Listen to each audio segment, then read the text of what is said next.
जय हिंद छात्रों, आपका अपना YouTube चैनल ज्ञान गंगा एजुकेशन में स्वागत है। आज हम पढ़ने जा रहे हैं बीएड अंतिम वर्ष के अंतर्गत अधिगम के लिए आकलन। अधिगम के लिए आकलन के अंतर्गत हम जानेंगे वर्तमान परीक्षा प्रणाली, अर्थात जो अभी वर्तमान में चल रही परीक्षा प्रणाली, इसी के बारे में जानेंगे और इनका समीक्षात्मक अध्ययन करेंगे और साथ ही साथ विभिन्न आयोगों ने क्या कहा है उनके बारे में भी जानेंगे। तो आइए चलते हैं वर्तमान परीक्षा प्रणाली, है ना। आज की परीक्षा प्रणाली देखा जाए तो बहुत कुछ विसंगतियां देखने को मिलती है, जो हमेशा बच्चों को रटने पर बल देती है ना। बच्चों को रटने पर बल देने के साथ साथ अधिक अंक प्राप्त करने पर भी बल देती है, बल्कि अन्य और उनकी विकार और क्षमताओं गुणों का विकास होना चाहिए उन पर कम महत्व देती है। और जो मूल्यांकन की जो प्रक्रिया है एकदम सामान्य सही ढंग से नहीं है। तो इस प्रकार आइए अनेक आयोगों ने क्या क्या कहा है, क्या उन्होंने सुझाव दिया है, तो जानने का प्रयास करते हैं। पहला, मुदालियर आयोग। मुदालियर आयोग 1952 और 54 के अंतर्गत उन्होंने क्या कहा, आइए देखते हैं। विद्यार्थी को उत्तीर्ण होना शिक्षा की कसौटी मान लिया जाता है। आयोग ने कहा, उन्होंने ध्यान से अध्ययन करने के पश्चात उन्होंने पाया कि विद्यार्थी को उत्तीर्ण करना शिक्षा की कसौटी मान लिया जाता है। कहने का तात्पर्य यह है कि पास होना ही एक अंतिम लक्ष्य है, ऐसा मान लिया जाता है, बल्कि उनकी रुचि, उनकी क्षमता, उनकी योग्यता, उनकी काबिलियत, वो क्या कर सकता है, उनके क्या अनुभव है, क्या वो अपने से बनाता है, इन सब के बारे में ध्यान नहीं दिया जाता। तो मूल्यांकन प्रक्रिया की एक बहुत बड़ी दोष यह है, ठीक है, कि केवल कहा जाता है कि उत्तीर्ण होना शिक्षा की कसौटी मान लिया जाता है। ठीक है, आइए नेक्स्ट करते हैं। कोठारी कमीशन। कोठारी कमीशन ने भी शिक्षा में बहुत कुछ, अर्थात वर्तमान शिक्षा प्रणाली में बहुत कुछ कमियां देखा और कमियां देखने के बाद उन्होंने सुझाव दिया कि कक्षा 1 से 4 तक कोई परीक्षा का प्रावधान न हो।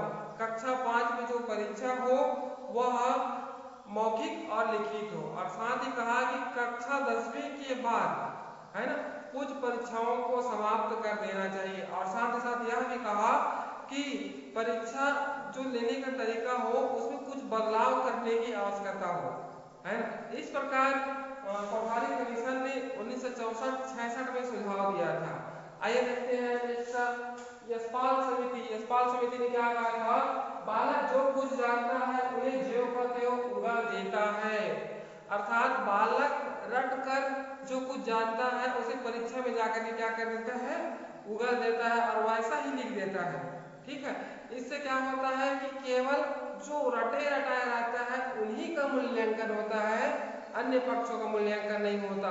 बल्कि इन चीजों का मूल्यांकन होना चाहिए कि जो अवधारणा और समझ उन्होंने ग्रहण किया है वह किस प्रकार ग्रहण किया है और अवधारणाओं को वह कैसे उपयोग कर सकता है, उन अवधारणाओं का उपयोग किस परिस्थिति में करना है, इनका भी मूल्यांकन होना चाहिए। इस प्रकार यशपाल समिति ने कहा। इस प्रकार उन्होंने कुछ कमजोरियों को गिनाया। आइए चलते हैं नेक्स्ट है एनसीएफ 2005 ने क्या कहा। इन्होंने कहा कि जो परीक्षा प्रणाली है वह बच्चों की कुछ योग्यताओं को आंकती है। ठीक है, इन्होंने भी वही कहा, कुल मिलाकर के कहा कि कुछ योग्यताओं को नापती है, अर्थात उनके अंदर बुद्धि कितना है, कितना जानता है, उसी को नापती है, बल्कि अन्य जो पहलू है उनके अंदर रुचि, क्षमता, अवधारणा कैसे बनाता है, समझता कैसा है, उन समझ का प्रयोग कैसा करता है ना, अपने जो प्रश्न है उनका छात्रों के साथ कैसे मिलकर बनाता है, इन सारे पहलुओं पर चर्चा नहीं किया जाता। केवल उन्हें क्या किया जाता है, उन्हें कुछ योग्यताओं को मापा जाता है। तो इस प्रकार एनसीएफ 2005 में भी गलती बताया है वर्तमान परीक्षा प्रणाली के। तो इनको थोड़ा समझने का प्रयास करना चाहिए और आप थोड़ा ध्यान देने की आवश्यकता है कि वास्तविक में जो वर्तमान जो परीक्षा प्रणाली है, अर्थात छात्रों से जो मूल्यांकन लिया जाता है, क्या वास्तव में सही है। जबकि मूल्यांकन का उद्देश्य है, मूल्यांकन की विशेषता है कि उसमें वस्तुनिष्ठता हो, है ना, उसमें वस्तुनिष्ठता हो, उसमें शुद्धता हो, उसमें और बहुत कुछ हो, है ना। तो इन सारे जो मूल्यांकन की विशेषता है, उन मूल्यांकन की विशेषताओं को ध्यान में रखकर परीक्षा प्रणाली में सुधार करना होगा। है ना। तो आइए हम अब जानते हैं नेक्स्ट।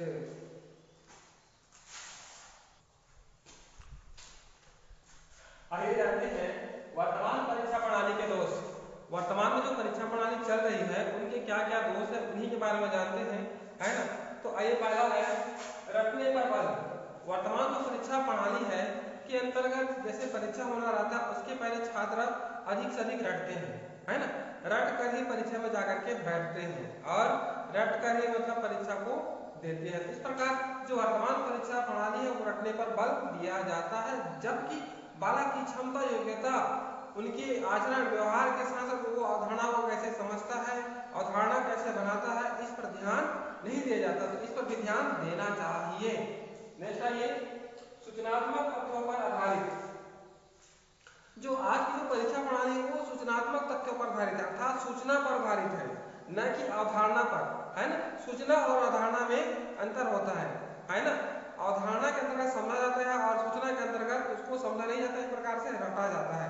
तो इस प्रकार कह सकते हैं कि जो आज की जो परीक्षा प्रणाली है, वर्तमान जो परीक्षा प्रणाली है वह क्या है, सूचना पर आधारित है ना। क्योंकि सूचना है वह देने के बाद हम भूल जाते हैं, लेकिन अवधारणा है समझ वो भूलते नहीं है। इस प्रकार सूचना पर आधारित है।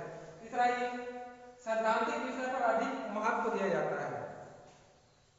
आप देखा जाए 10वीं की परीक्षा में, ठीक है, 100 नंबर का होता है, 100 नंबर का कोई भी मतलब विषय ले लेते हैं तो उसमें 75% सैद्धांतिक होता है ना। तो उस पर ज्यादा ध्यान दिया जाता है, जबकि प्रायोगिक परीक्षा पर कम ध्यान दिया जाता है, ठीक है। तो प्रायोगिक परीक्षा में भी ध्यान देना चाहिए, क्योंकि जब परीक्षा होता है तो प्रायोगिक परीक्षा से भी प्रश्न पूछे जाते हैं। लेकिन आज स्थिति यह हो गई कि प्रायोगिक परीक्षा को ध्यान नहीं दिया जाता और सैद्धांतिक जो परीक्षा होती है उसी पर ज्यादा ध्यान दिया जाता है। नेक्स्ट आइए मूल्यांकन एक आघाती प्रक्रिया है। मतलब जो मूल्यांकन है एक आघाती प्रक्रिया है, अर्थात कहने का पर्याय है कि यह साल में एक ही बार होती है। साल में एक बार होने के बाद बच्चों को पास या फेल सुना दिया जाता है ना। पास या फेल सुना दिया जाता है, इसलिए कहा गया है कि यह आघाती प्रक्रिया है, अर्थात साल में एक बार होने के कारण। आइए देख सकते हैं भय व तनाव। जो वर्तमान परीक्षा प्रणाली है वह भय और तनाव को फोकस करता है, अर्थात केंद्रित करता है। अधिकतर छात्र परीक्षा देने के पहले तनाव महसूस करते हैं, दबाव महसूस करते हैं, ठीक है, और साथ ही साथ भय में रहते हैं कि पास होंगे कि फेल होंगे, मेरा पेपर बनेगा कि नहीं बनेगा, है ना। इस पर मतलब ज्यादा दबाव में रहते हैं। इस प्रकार कह सकते हैं कि आज की जो वर्तमान परीक्षा प्रणाली है वह भय और तनाव पर ज्यादा केंद्रित होता है। नेक्स्ट आइए प्रश्न पत्र के स्तर निम्न। अब कई प्रश्न पत्र होते हैं उनके स्तर होते हैं वह निम्न होते हैं, और कई प्रश्न ऐसे होते हैं जिनके स्तर है वह उच्च होते हैं। तो हम उच्च आदर्शों को मान करके प्रश्न पत्र के प्रश्न निर्माण किया जाए, ठीक है। नेक्स्ट आइए निबंधात्मक प्रश्नों की अधिकता। अधिकतर करके वस्तुनिष्ठ प्रश्न होते हैं, जैसे हमने पढ़ा है ना वस्तुनिष्ठ प्रश्न, तो उन वस्तुनिष्ठ प्रश्नों को उतना ध्यान नहीं दिया जाता, बल्कि निबंधात्मक प्रश्नों को बहुत ज्यादा प्रश्न पत्र में डाला जाता है। अब थोड़ा देखते हैं कि निबंधात्मक प्रश्न अर्थात अति लघुत्तरी प्रश्न, लघुत्तरी प्रश्न, दीर्घोत्तरी प्रश्न, इन सारे प्रश्नों की अधिकता होती है, जो वर्तमान परीक्षा प्रणाली में एक और दोष है। नेक्स्ट आइए प्रश्न पत्र निर्माण उत्तर पुस्तिका का मूल्यांकन सही ढंग से न होना। कहने का प्रयास कि जब प्रश्न पत्र का निर्माण किया जाता है, उत्तर पुस्तिका का मूल्यांकन किया जाता है, तो उसमें पर्याप्त असमानता दिखाई देती है। असमानता का तात्पर्य है कि बालक की जो क्षमता योग्यताओं को ध्यान में रखकर नहीं दिया जाता, है ना।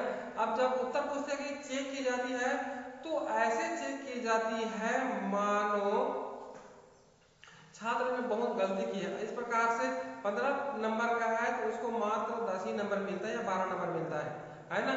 तो इस प्रकार जो उत्तर पुस्तिका मूल्यांकन होता है उसमें भी पर्याप्त असमानताएं दिखाई देती है, कमियां दिखाई देती है। तो यह एक और दोष है वर्तमान परीक्षा प्रणाली से। नेक्स्ट आइए मूल प्राप्तांकों को गलत व्याख्या, अर्थात कहा जाए मूल जो कहा जाए मूल प्राप्तांक है उनकी गलत व्याख्या होती है। कैसे? मान लीजिए दो व्यक्ति हैं या दो छात्र हैं, दोनों का 60% आया है, 60% 60% है ना, तो इसमें क्या किया जाता है, दोनों को एक समान न रख करके उनको अलग अलग किया जाता है। जब उनका प्रावीण्य सूची बनाया जाता है तो एक को ऊपर एक को नीचे किया जाता है, जबकि दोनों समान अंक प्राप्त किए हैं, है ना, तो दोनों को एक ही कैटेगरी में रखना चाहिए, यह एक दोष दिखाई देता है। नेक्स्ट आइए, ग्रेड द्वारा उत्तीर्ण अर्थात प्रोत्तीर्ण। आजकल एक और समस्या ये है वर्तमान परीक्षा प्रणाली की कि ग्रेड द्वारा छात्रों को पास किया जाता है अर्थात प्रोत्तीर्ण किया जाता है, अर्थात सहानुभूति अंक प्रदान किया जाता है, तो यह भी एक कमियां है। नेक्स्ट आइए, परीक्षा आधारित शिक्षण, है ना, क्या होता है, अधिकतर ना जो परीक्षा में आने योग्य प्रश्न होते हैं उन्हीं को ज्यादा पढ़ाया जाता है, अर्थात परीक्षा को ध्यान में रखकर छात्रों को पढ़ाया जाता है, यह भी एक कमियां है ना। छात्रों को सभी पक्षों से संबंधित पढ़ाना चाहिए, न कि केवल एक पक्ष को। इसलिए कहा जा रहा है कि परीक्षा आधारित शिक्षण प्रदान करने के कारण परीक्षा प्रणाली में एक और दोष उत्पन्न हो रही है। नकल की संभावना, वर्तमान परीक्षा प्रणाली है उसमें नकल की संभावना बहुत अधिक है, अधिकतर छात्र नकल करते हुए पाया जाता है और पेपर में अधिकतर छपता भी है कि अमुक परीक्षा केंद्र से इतने लोग क्या हुए, नकल प्रकरण करते पाए गए। आज की जो वर्तमान जो परीक्षा प्रणाली है एक और दोष है नकल की संभावना बढ़ने की। नेक्स्ट आइए, प्रश्न पत्र निर्माण, उत्तर पुस्तिका निर्माण में भ्रष्टाचार या उत्तर पुस्तिका बनाते समय भ्रष्टाचार। अब देखिए थोड़ा, जब प्रश्न पत्र निर्माण किया जाता है तो उसी समय लीक हो जाता है, प्रश्न लीक हो जाता है और सुनने के आता है कि रसायन की प्रश्न पत्र लीक हो गया, मनोविज्ञान की प्रश्न पत्र लीक हो गया, इस प्रकार देखने को मिलता है भ्रष्टाचार। अब फिर कहा गया है कि उत्तर पुस्तिका संबंधी कुछ त्रुटियां, मतलब उत्तर पुस्तिका जैसे चेक करते हैं उस समय भी अशुद्धियां देखने को मिलता है। जिस व्यक्ति को 10 में 9 अंक प्राप्त होना चाहिए उनको मुश्किल से 5 या 6 ही मिलता है। अभी आज के पेपर में छपा है कि जो फर्स्ट ईयर के रेगुलर छात्र हैं, बीए फर्स्ट ईयर के या बीएससी फर्स्ट ईयर के रेगुलर छात्र है, उनको बहुत से बच्चों को फेल कर दिया गया है, क्योंकि सभी को क्या करना है, प्रोत्तीर्ण देना है, अर्थात उनकी परीक्षा नहीं होगी ऐसे ही पास करना है, तो उसमें बहुत सारे बच्चों को फेल कर दिया है, जबकि पूर्ववर्ती परीक्षा को ध्यान में रखकर उनको पास करना जरूरी था। तो इस प्रकार के दोष स्पष्ट रूप से दिखाई देता है। नेक्स्ट आइए, सामाजिक गुणों का अभाव। आज की जो वर्तमान परीक्षा प्रणाली है इसमें सामाजिक गुणों का अभाव देखा जाता है, केवल कुछ गुणों को ही मतलब उनका मूल्यांकन होता है, बल्कि अन्य गुणों का अभाव होता है। बल्कि कहा जाता है कि मनुष्य एक सामाजिक प्राणी है, सामाजिक प्राणी होने के साथ साथ वह सामाजिक दायित्वों को भी अच्छे से करता है ना, अच्छे से निर्वहन करता है, इसलिए सामाजिक गुणों का अभाव स्पष्ट रूप से वर्तमान परीक्षा प्रणाली में देखा जाता है। अर्थात वर्तमान परीक्षा प्रणाली में सामाजिक गुणों को स्पष्ट ढंग से डाला जाए तो जो अभाव है वह कम हो सकता है। नेक्स्ट आइए, अधिक अंक प्राप्त करना एक उद्देश्य है। आज के छात्रों में एक और बुरी लत मान के चलिए कि अत्यधिक अंक प्राप्त करना उनका एक उद्देश्य है। कहने का तात्पर्य है कि प्रत्येक छात्र चाहता है कि वह अपने सहपाठी से आगे आए, अर्थात ज्यादा से ज्यादा नंबर लाए, प्रत्येक छात्र यही चाहता है, इसलिए वह क्या करता है, रटता है, ठीक है, रट कर अधिक अंक प्राप्त करता है। यह भी परीक्षा प्रणाली की एक और समस्या या दोष है। आइए नेक्स्ट, दबाव से भरा होता है। वर्तमान परीक्षा प्रणाली दबाव प्रेशर से भरा होता है, इसमें बहुत से छात्र ऐसा होता है परीक्षा परिणाम आने के पश्चात आत्महत्या भी कर लेते हैं, है ना, बहुत छात्र हाथों की नसें काट लेते हैं। तो इस प्रकार जो वर्तमान परीक्षा प्रणाली है वह दबाव से भरा हुआ है ना, इन दबावों से मुक्ति पाने के लिए हमें कुछ बीच का रास्ता अपनाना होगा और इसमें सुधार करने की आवश्यकता है। तो आइए हम सुधार वाले पक्षों की ओर चलते हैं।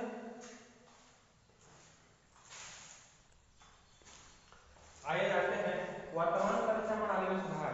हमने दोषों को जाना कि वर्तमान परीक्षा प्रणाली में बहुत दोष है ना, तो आप जानते हैं वर्तमान परीक्षा प्रणाली में क्या क्या सुधार करने की आवश्यकता है, जिनसे हम वर्तमान परीक्षा प्रणाली कि दोषों को निवारण कर सकते हैं और निवारण करके बच्चों को एक ऐसा माहौल प्रदान कर सकते हैं ताकि उनको अधिक से अधिक सीखने पे बल प्रदान करें और वह अच्छे नंबरों से पास हो जाए। तो आइए जानते हैं प्रयास करते हैं। पहला है सेमेस्टर प्रणाली। सेमेस्टर प्रणाली का तात्पर्य यह है कि जो एक वर्ष के पाठ्यक्रम है उनको दो भागों में बांट दिया जाता है।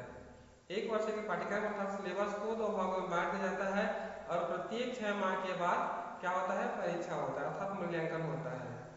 यह हो गया आपका सेमेस्टर प्रणाली। और अधिकतर करके बहुत से ऐसे विश्वविद्यालय हैं जहाँ पर सेमेस्टर प्रणाली का प्रचलन स्टार्ट हो गया है।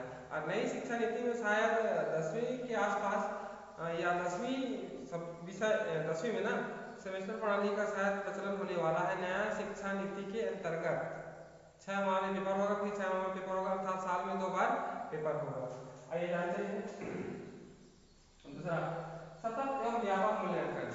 सतत एवं व्यापक मूल्यांकन अर्थात छात्रों का लगातार सतत माने लगातार, व्यापक माने उनके सभी पक्षों का, ठीक है, मूल्यांकन होना चाहिए। उनके गुण दोष, उनके व्यवहार, वह कैसा करता है, वह कैसे अवधारणा को समझता है, कैसे बनाता है, कैसे किसी भी प्रकरण को पेश करता है, इन सारे गतिविधियों का क्या करना चाहिए, मूल्यांकन होना चाहिए, ठीक है, ताकि उनको परीक्षा में समस्या जो उत्पन्न हो रही वह दूर हो जाए, है।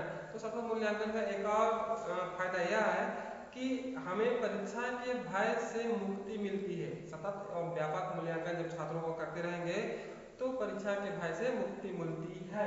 इन्हें करते हैं प्रश्न बैंक का निर्माण अर्थात जो प्रश्न पेपर में आने वाला है अर्थात वार्षिक पेपर में आने वाला है तो उस प्रश्न से संबंधित या उस प्रश्न के आधार पर आधारित ऐसे प्रश्नों का निर्माण किया जाए, बनाया जाए जिनसे क्या हो, छात्र जान सके कि प्रश्न किस प्रकार का आता है, पेपर में कैसे आता है, उनका स्वरूप कैसा होता है, उनके बारे में जान सके। इसलिए क्या किया जाए, प्रश्न बैंक का निर्माण किया जाए, ठीक है। नेक्स्ट आइए पुनर्मूल्यांकन। छात्रों द्वारा दिए गए जो उत्तर पुस्तिका है ना, जो प्रश्न पत्र का उत्तर दिए हैं, उत्तर पुस्तिका है, उनका मूल्यांकन भी होना चाहिए। तो आप तो जानते हैं मूल्यांकन होता है, लेकिन अगर छात्र उस अंक अर्थात जो प्राप्त अंक है उससे असंतुष्ट है तो वह कुछ राशि देकर जो छात्र द्वारा असंतुष्टि उत्तर पुस्तिका है उनमें वह पुनर्मूल्यांकन करा सकता है। पुनर्मूल्यांकन करा करके वह क्या करते हैं, जो दूसरे शिक्षकों द्वारा कराया जाएगा तो उनसे अधिक भी मिल जाता है कभी कभी, और कभी तो कम भी मिलता है, नहीं तो कभी उतना ही रहता है। तो मूल्यांकन करा सकता है और संतुष्टि प्राप्त कर सकता है। तो इस प्रकार जो छात्र पेपर दिए हैं उसका पुनर्मूल्यांकन भी होता है। नेक्स्ट आइए उत्तर पुस्तिका को लौटाना। इसके अंतर्गत यह कहा गया है कि छात्र जो उत्तर पुस्तिका क्या किए हैं, दिए हैं, है ना, और वहां जमा हो गया, उनका चेक भी हो गया है, अगर छात्र असंतुष्ट है तो कुछ पैसा जो रहता है उनका मानदेय या जो भी है ना, तो उनको वहां पर देना होता है, तब उत्तर पुस्तिका की फोटो का भी छात्र को लौटाया जाता है ना, जिनसे छात्र भी अपने द्वारा दिए गए उत्तरों को चेक कर सकता है और संतुष्टि प्राप्त कर सकता है कि वह कितने नंबर पाने के योग्य है। तो इस प्रकार उत्तर पुस्तिका को भी लौटाया जाता है, जाना चाहिए। यह भी एक मतलब प्रश्न पत्र निर्माण या परीक्षा प्रणाली में सुधार किया गया है। नेक्स्ट आइए बहुकारी प्रश्नों का प्रयोग। एक और परीक्षा प्रणाली में सुधार किया गया है कि हम केवल निबंधात्मक प्रश्नों को न डाल करके वस्तुनिष्ठ प्रश्नों को भी डालें, और केवल वस्तुनिष्ठ प्रश्नों को न डाल करके निबंधात्मक प्रश्नों को डालें, ताकि अति लघुत्तरी, लघुत्तरी, दीर्घ और लघुत्तरी प्रश्नों का हम उत्तर दे सकें, है ना। क्या बोलते हैं, निबंधात्मक प्रश्नों को उत्तर देने से हमारी जो सोचने विचारने की क्षमता तेज होती है, हम किसी प्रश्न के बारे में हम ज्यादा से ज्यादा सोचते हैं, विचारते हैं और साथ ही साथ वैसे उत्तर लिखते हैं। इस प्रकार कहा गया है कि बहुकारी प्रश्नों का प्रयोग होना चाहिए। वस्तुनिष्ठ प्रश्न, अति लघुत्तरी प्रश्न, लघुत्तरी प्रश्न, दीर्घोत्तरी प्रश्न, किस प्रकार से। आइए प्रश्न पत्रों का निर्माण सेट में, अर्थात जो प्रश्न पत्र का निर्माण होता है वह सेट में होना चाहिए, ए बी सी इस प्रकार से सेट में होना चाहिए, ताकि नकल की जो संभावना बढ़ रही थी वर्तमान परीक्षा प्रणाली नकल की संभावना बढ़ रही थी वह कम हो सके। इसलिए कहा गया है कि प्रश्न पत्रों का निर्माण जब हो तो वह सेट में हो। और आपको पता ही है कि 10वीं की जो पेपर होती है अभी वर्तमान में वह सेट में होता है, ABCD जो कुछ भी सेट है ना, उनमें होता है, ताकि हम नकल की संभावनाओं को रोक सके। और आपको पता ही है कि जो व्यापम की जो परीक्षा होती है वह भी सेट में होता है ना। नेक्स्ट आइए, प्रश्न पत्रों का निर्माण सेट में हो गया। खुली पुस्तक परीक्षा। अब खुली पुस्तक परीक्षा का तात्पर्य यह है कि छात्रों को समय पर है ना ऐसी पुस्तक व्यवस्था कराया जाए ताकि उनका अध्ययन कर सके और अध्ययन करके परीक्षा में बैठ सके, परीक्षा में बैठ करके उपयुक्त प्रश्न का उत्तर लिख सके। इसलिए खुली पुस्तक परीक्षा का आयोजन रखा गया है। नेक्स्ट आइए, क्रेडिट प्रणाली। यहाँ पर क्रेडिट प्रणाली है, ठीक है। आप सभी जानते हैं क्रेडिट प्रणाली क्या होता है। हम जैसे किसी 10वीं में फेल हो गए किसी 2-3 विषय में, है ना, तो हम उन 2-3 विषय का क्या कर सकते हैं, पेपर दिला सकते हैं। फिर मान लीजिए फेल हो सकते हैं तो और पेपर दिला लो। तो इस प्रकार से क्रेडिट प्रणाली होता है। और साथ में जानते हैं क्रेडिट प्रणाली को और थोड़ा समझने का प्रयास करते हैं। क्रेडिट प्रणाली के अंतर्गत किसी सब्जेक्ट को या किसी सब्जेक्ट को सेमेस्टर वाइज घर में आधा घंटा, 2 घंटा, 1 घंटा पढ़ने पर जोर दिया जाता है। किसी सब्जेक्ट पर जिसमें हम कमजोर हैं, ठीक है, उस पर जोर दिया जाता है ताकि हम उसमें अधिक से अधिक अवलोकन, अधिक से अधिक देख सके, अधिक से अधिक पढ़ सके। इस पर जोर दिया जाता है क्रेडिट प्रणाली के अंतर्गत। और नेक्स्ट है ऑनलाइन परीक्षा। ऑनलाइन परीक्षा के बारे में आप जानते ही हैं कि वह ऑनलाइन परीक्षा क्या होती है, ठीक है। ऑनलाइन परीक्षा आजकल कंप्यूटर में होती है, कंप्यूटरों में हम पेपर दिलाते हैं और क्या होते हैं, इससे क्या हो जो दोष है वह दूर हो जाता है। तो इस प्रकार कह सकते हैं कि इन सारे पॉइंटों का प्रयोग करके हम वर्तमान परीक्षा प्रणाली में जो दोष उत्पन्न हो रहे हैं उनको दूर कर सकते हैं। साथ ही साथ इसको अच्छे ढंग से लागू करने की आवश्यकता है। सरकार भी इसमें प्रतिबद्ध होना चाहिए, प्रतिबद्ध होकर के ऐसी व्यवस्था लागू करना चाहिए और साथ ही साथ ऐसे शोध किया जाए शिक्षा प्रणाली में ताकि जो वर्तमान परीक्षा प्रणाली में जो दोष उत्पन्न हो रही है वह दूर हो सके। इसके लिए सरकार को कुछ आयोग बना करके दोषों का निवारण करना चाहिए और नए सिस्टमों को लागू करना चाहिए। साथ ही साथ बच्चों को पढ़ाने के तौर तरीके में भी बदलाव करना चाहिए। लेकिन जो आयोग बनता है मात्र दिखावा मात्र होता है या कोरी कागजों में ही होता है ना। तो इसको और अच्छे ढंग से करने के लिए इसको अमल लाया जाए अर्थात व्यवहार में लागू किया जाए, न कि वह सैद्धांतिक रहकर वहीं पर छिप जाए। उसको व्यवहार में लाया जाए ताकि इनका उपयोग सभी बच्चों, पालकों और माता पिता को भी हो सके, ठीक है। तो इसके लिए हम ऐसी व्यवस्था का निर्माण करना होगा ताकि जो वर्तमान परीक्षा प्रणाली है उसकी दोषों का निवारण कर सके और जो अधिक रटने पर बल दे रही थी, है ना, उसको कम कर सके और अवधारणा समझ बनाने पर हम अधिक ध्यान दे सके। तो आइए और चलते हैं। नेक्स्ट